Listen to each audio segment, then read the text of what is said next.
краем башен и легенд называют Чечено-Ингушетию. Суровые и молчаливые ущелья и сегодня гордо хранят память о событиях многовековой давности. Много горя, крови и страданий видели они. Яростные штурмы чужеземцев, коварные набеги междоусобиц. Люди уходили в эти труднодоступные ущелья, ограждая себя от врагов цепью башен и крепостей. Они поднимались все выше и выше в горы, к самым неприступным вершинам. Дальше было только небо.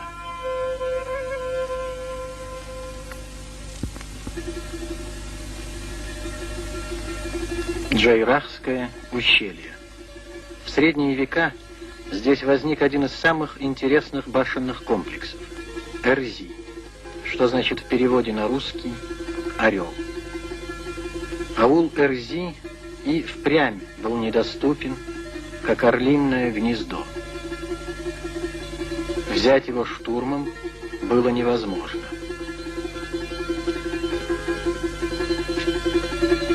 Крепкие стены, лабиринты узких улочек, боевые башни надежно защищали весь аул.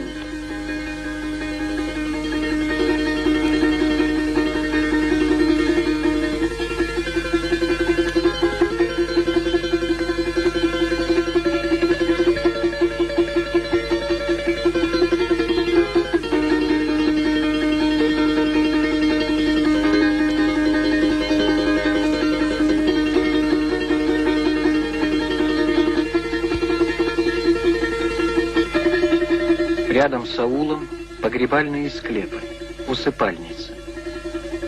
В последний путь покойника снаряжали всем, что могло пригодиться ему в иной жизни. Но есть склепы, в которые уходили заболевшие, чтобы не подвергать опасности других. Здесь же коновязь верного коня.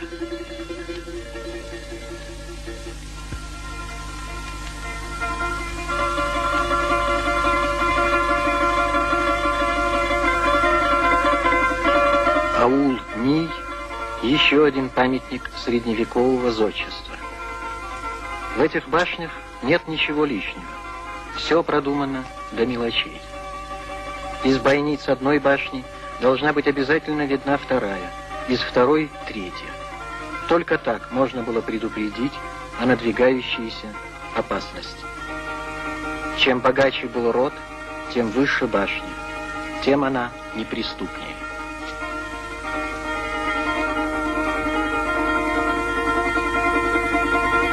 Горцы строили башни искусно и прочно. В глубокой тайне хранились строительные секреты, состав раствора.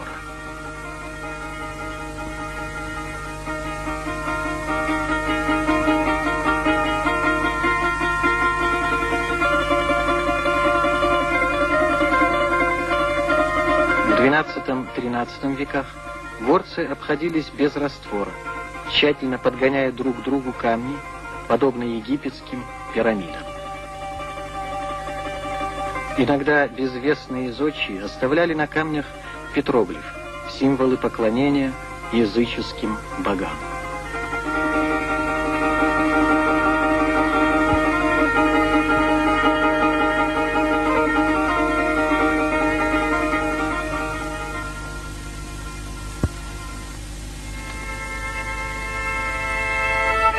Крупнейший архитектурный ансамбль аул Эгикал.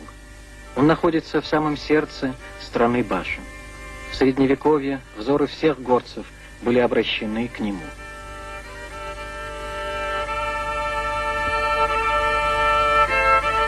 Здесь собирались старейшины для решения главных культово-правовых вопросов.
Проходили века. Одна религия сменяла другую. Это отразилось и в архитектуре.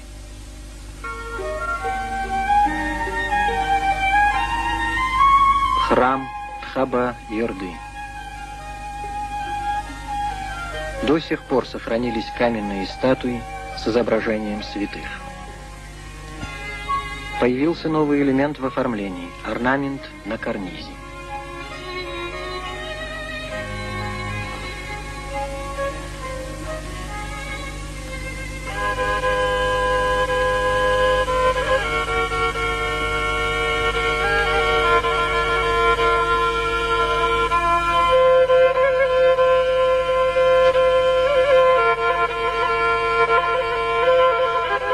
Асинское ущелье. Здесь расположился еще один башенный комплекс – Таргин. Он был форпостом, первым боевым укреплением, стоявшим на пути врагов. До наших дней дошла легенда о строительстве башен. Трижды землю поили молоком, трижды срывали грунт, и только когда земля отказалась пить, положили первые камни. 8 огромных гранитных глыб, образующих углы башни.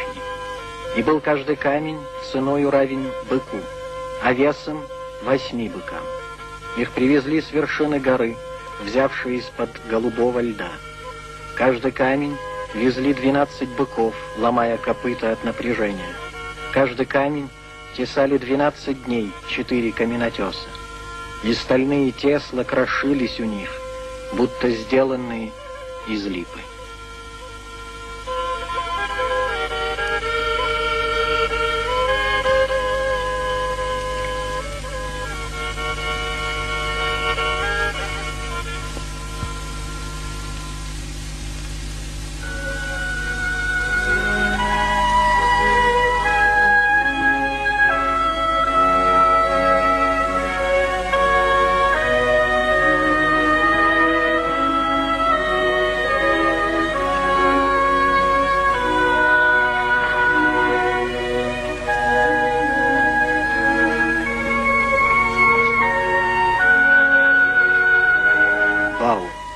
Так звучит на языке вайнахов слово «башня». Сотни башен возвышаются в горах Чечено-Ингушетии, подпирая небо. Они как немые стражи ее истории. Сегодня в них никто не живет, но жизнь вокруг них продолжается.